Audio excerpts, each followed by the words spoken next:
दोस्तों, इससे पहले मैंने जो वीडियो अपलोड किया हुआ था फिनलैंड में डिफरेंट जॉब्स इन वेयरहाउस को लेकर के, उसमें से बहुत लोगों का प्यार मिला इस वीडियो में और बहुत लोगों का क्वेरीज भी था कि क्या वो सारे जॉब्स का जो वैकेंसीज आते हैं, क्या उसमें हम बिना इंग्लिश का अप्लाई कर सकते हैं। तो दोस्तों देखिए, इंग्लिश बहुत ज़्यादा ज़रूरी है। अब जब भी इंटरनेशनल जॉब्स का प्लान करते हैं, विदेश में जाके जॉब करना चाहते हैं, तो आपको इंग्लिश लैंग्वेज जानना बहुत ज़रूरी है। अब बात ये आ रहा होगा कि भाई कितना जानना चाहिए। तो देखिए, कम से कम इतना तो जानना चाहिए जितना कि आप आपकी बातों को सामने वालों तक पहुंचा सकें और सामने वालों का बात को आप समझ सकें, जिसको बोलते हैं कम्युनिकेशन। ठीक है, अगर हो सकता है दोस्तों, तो आप डेफिनेटली अप्लाई कर सकते हैं। कुछ लोगों का सवाल था, क्या आप हमें वीजा दे सकते हैं? तो भैया देखिए, जब तक आप इंटरव्यूज क्लियर नहीं कर पाएंगे तब तक आपको ऑफर लेटर नहीं आएगा, और जब तक ऑफर लेटर नहीं आएगा तब तक आप वर्क परमिट अप्लाई नहीं कर पाएंगे, और जब तक वर्क परमिट अप्लाई अप्रूव नहीं होगा तब तक आप वीजा नहीं रह पाएंगे। तो सब यह 1 बाय 1 स्टेप होता है। अब कुछ लोगों का कहना है कि आपने कहा कि 15 दिन के अंदर आपको वीजा मिल जाता है। तो मेरा कहने का मतलब ये है कि 15 दिन का मतलब ये होता है कि जैसे ही आपको ऑफर लेटर आ जाता है, फिर आपके बिहाफ में वर्क परमिट अप्लाई होता है, और जब वर्क परमिट आ जाता है उसके बाद जब आप वीएफएस में सबमिशन करते हैं दोस्तों वीजा स्टाम्पिंग के लिए, उसके बाद 15 से 20 दिन के अंदर फिनलैंड का वीजा स्टाम्पिंग हो जाता है। मेरा जो बताने का मकसद था वो ये था। ठीक है, वैसे तो फिनलैंड का जो टोटल प्रोसेस है दोस्तों, वो 4 से 5 महीना लग सकता है। क्यों? सबसे पहले तो जान लीजिए कि भैया आपको पूरा डॉक्यूमेंटेशन करना है। डॉक्यूमेंट्स बनाने में ही 15 से 20 दिन समय लग जाता है, क्योंकि मैं जानता हूं मैक्सिमम जॉब सीकर के पास प्रॉपर डॉक्यूमेंट रेडी नहीं रहता है। दूसरा, PCC police clearance certificate apply करके लाने में ही आपको महीना दिन लग जाता है। तो यहां पर तो महीना से 1.5 महीना ही खत्म हो गया। फिर जब अप्लाई करते हैं, आपका इंटरव्यूज होगा या फिर सिविल सिलेक्शंस होगा या जो भी रेफरेंस होगा, तो वो करते करते 15-20 दिन उसमें लग जाएगा। तो 1.5 से 2 महीने का समय खत्म हो गया। फिर जब का ऑफर लेटर आएगा, ऑफर लेटर आने के बाद आपके लिए वर्क परमिट अप्लाई होगा। वर्क परमिट का टाइम मिनिमम दोस्तों 1.5 से 2 महीने का समय लगता है। तो पहले का 2 महीना और अब वर्क परमिट 2 महीना, कितना हो गया? 4 महीना होगा कि नहीं हो गया? और फिर जब आप वीजा स्टाम्पिंग होके आता है, उस दौरान आपका लग जाता है लगभग 15 से 20 दिन। ठीक है, तो लगभग 4 से 5 महीना, समटाइम 6 महीने का समय लग जाता है, टोटल समय की बात करें। और अभी जो और वैकेंसीज आया है दोस्तों, उसके बारे में बता देता हूं आपको, ताकि जो भी व्यक्ति इसमें जाना चाहे वो भी अप्लाई कर सकता है। तो वीडियो में आखिर तक बने रहें। वीडियो अच्छा लगे तो वीडियो को लाइक, कमेंट और शेयर भी जरूर करें। अगर पहले बार चैनल पे आए हैं तो चैनल को सब्सक्राइब भी कर लीजिएगा, क्योंकि इसी तरह का इन्फॉर्मेटिव वीडियो मैं हर दिन लेके आता हूं। तो बात करें जॉब्स का, तो फिलहाल वेटर जॉब, हाउसकीपर जॉब और शेफ जॉब का बहुत ज़्यादा वैकेंसीज आ रहे हैं दोस्तों। इसमें बात करें कि इंग्लिश कितना ज़रूरी है, तो जाहिर सी बात है, अगर आपने डिप्लोमा या डिग्री किया होगा और कहीं ना कहीं आपका कुछ एक्सपीरियंस होगा, तो डेफिनेटली आप अच्छा इंग्लिश बोल सकते होंगे। अच्छा इंग्लिश का मतलब है कि आप कम्युनिकेट कर पाना चाहिए। चलिए, आप रेस्टोरेंट्स में काम कर रहे हैं, कल एक गेस्ट है आपके पास, ठीक है, आपसे उसने कुछ फूड के बारे में पूछा और आपको अगर एक्सप्लेन करना है, तो डेफिनेटली आपको इंग्लिश में एक्सप्लेन करना होगा। वहाँ तो कोई हिंदी बोलने वाला नहीं रहेगा। ठीक है, या फिर वहाँ पर फिनिश लैंग्वेज है तो वो आपको आता ही नहीं रहेगा। ठीक है, अगर आपको फिनिश लैंग्वेज आता है तो सुने पे सुहागा है, लेकिन अगर आपको उनको बताना है या समझाना है तो डेफिनेटली आपको इंग्लिश में ही बोलना होगा ना। तो मेरे दोस्त, आपको इंग्लिश आना जरूरी है। किसी ने कहा कि 2000 रुपये ले लेते हैं काउंसलिंग के लिए, अगर आपको इंग्लिश नहीं आएगा तो आपको 2000 बेकार हो जाएगा। तो मेरा दोस्त, हम 2000 इसलिए तो लेते हैं ताकि आपको हम गाइड कर पाए प्रॉपरली। ठीक है, नहीं तो आप कंसल्टेंसी के पास जाओगे, आप डायरेक्टली आपको 10,000 रुपये प्रोसेस चार्ज ले जाएंगे या 20,000 रुपये रजिस्ट्रेशन चार्ज ले जाएंगे, फिर आप हाथ मलते बैठे रहेंगे कि भैया क्या हो गया।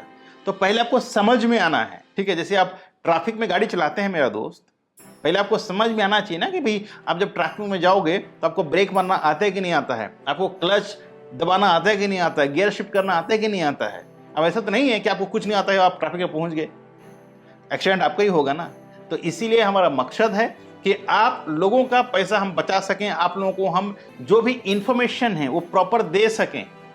आप चाहे किसी भी देश में जाने के लिए प्रयास कर रहे हो, उसके पहले अगर आपको नॉलेज रहेगा, आपको आइडियाज रहेंगे, तो आप अपने पैसा बचा सकते हैं, साथ ही साथ आप क्रॉस क्वेश्चंस भी कर सकते हैं जहां से आप अपना प्रोसेस चालू करने वाले हैं। आपको शायद पता हो, कई ऐसे मेरे व्यूअर हैं जो किसी को 1 लाख रुपया, किसी को 2 लाख रुपया, किसी को 5, किसी को 10, कितना रुपया गंवा चुके हैं यार। ठीक है, तो यार ये बात को समझना है। आप सिर्फ 2000 के रोते रहते हैं। भैया मैं भी अपना जब समय दे रहा हूँ 1 घंटे का आपको, ठीक है, तो मैं फ्री में तो नहीं करूँगा ना यार, ऑब्वियसली चार्ज करूँगा।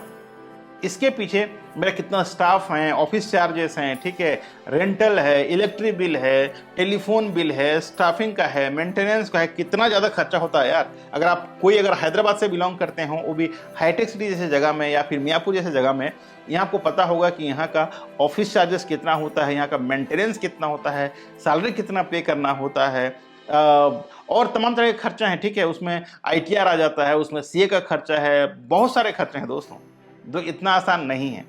ठीक है, आप लोग समझते हैं 2000 दे के बहुत उपकार कर रहे हैं, तो भैया जिसको चाहिए वो आएगा हमारे पास। हम किसी को ज़बरदस्ती या रिक्वेस्ट नहीं करते हैं। ज़रूरत आपका है, अगर आपको ज़रूरत है तो हम हाजिर हैं आपको हेल्प करने के लिए। ठीक है, हम बात करते हैं फिनलैंड का, तो फिनलैंड में बहुत सारे जॉब्स आ रहे हैं अभी। शेफ का बात करें दोस्तों, तो शेफ में लगभग सैलरी जो है अभी स्टार्ट हो रहा है वो है 800 से 900 यूरो। हालांकि जैसे आप फिनलैंड पहुंच जाते हैं उसके 1 साल के बाद आप अच्छा खासा सैलरी इनकम कर सकते हैं। वेटर की भी जॉब सिमिलरली 800 से 900 का सैलरी मिल जाता है, हाउसकीपिंग का भी सेम। लेकिन इसके अलावा आपने जो OT करना है, ठीक है, आपको जो टिप्स मिलना है या सर्विस चार्ज मिलना है, वो सब मिला करके आप आराम से 1800 से 2000 यूरो तक कमा सकते हैं। अब जाना नहीं जाना, कौन सा कंट्री जाना, वो आपके ऊपर डिपेंड करता है। मेरा काम है कि मैं हर दिन एक नया वीडियो लेके आऊं जिसमें आपको मैं बता सकूं कि भाई कौन सा देश में क्या वैकेंसी अभी आ रहे हैं और आपको कैसे अप्लाई करना चाहिए। अगर आपको अप्लाई करना ही है तो आपको चाहिए, आपके पास, अगर आपको अप्लाई ही करना है तो आपके पास होना चाहिए एक यूरोपास CV, कवर लेटर, साथ ही साथ आपका टोटल एक्सपीरियंस सर्टिफिकेट्स, आपका एजुकेशन सर्टिफिकेट्स, आपका एक फोटो, सारे एजुकेशन का जो भी सर्टिफिकेट है दोस्तों, चाहे 10th 12th होटल मैनेजमेंट या डिप्लोमा जो भी है या कोई और डिग्री है, ठीक है, तो उसको प्रॉपर स्कैन कर लीजिएगा। कहीं पर ओरिजिनल की जरूरत नहीं पड़ता है, स्कैन कॉपी आपको हर जगह दिखाना होता है। यहाँ पर आपको पैन कार्ड और आपका आधार कार्ड देने की जरूरत नहीं है। अगर आपके पास पासपोर्ट है that's more than enough. Only passport चाहिए होता है। आधार कार्ड और पैन कार्ड को कहीं भी शेयर बिल्कुल मत कीजिए, ठीक है, वो विदेश में कहीं भी जरूरत नहीं पड़ता है। अब जैसे मैंने कहा कि प्रोसेस का जो समय है दोस्तों वो लगभग लग जाता है 3 से 4 महीना, समटाइम 5 महीना। तो उतना तो आपको पेशेंस रखना होगा, तभी जाके आपको विदेश में जॉब मिलेगी। या फिर आपको जल्दी जाना है तो आप गल्फ जा सकते हैं, मालदीव जा सकते हैं, सिंगापुर जा सकते हैं। यहाँ का जो प्रोसेस है दोस्तों वो जल्दी हो जाता है। तो आशा करता हूँ कि समझ में आ गया होगा भैया कि कौन सा जॉब्स के लिए कौन सा देश जाना है और कितना दिन का प्रोसेस लगता है अगर आप फिनलैंड जाना चाहते हैं। ठीक है, अगर अब भी आपके मन में कोई दुविधा, कोई क्वेश्चंस हैं तो प्लीज़ आप नीचे कमेंट बॉक्स में अपना कमेंट जरूर दीजिएगा। और जैसे कि मैंने कहा, सारे डॉक्यूमेंट्स अगर आपके पास होता है, अप्लाई करना है तो नीचे इन डिस्क्रिप्शन में मैं बहुत सारे लिंक दे दूंगा जहां से आप जॉब के लिए अप्लाई कर सकते हैं फिनलैंड।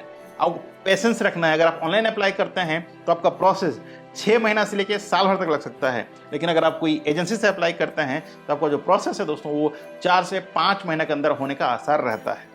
ठीक है, तो ये दोनों में डिफरेंस है। अगर आप ऑनलाइन अप्लाई करते हैं तो कभी 1 साल, 2 साल, 3 साल भी लग सकता है।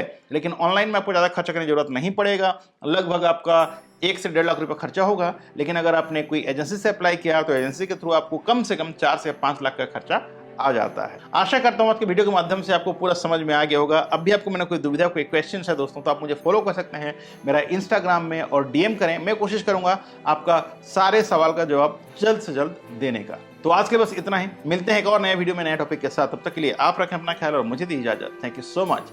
जय हिंद, जय भारत।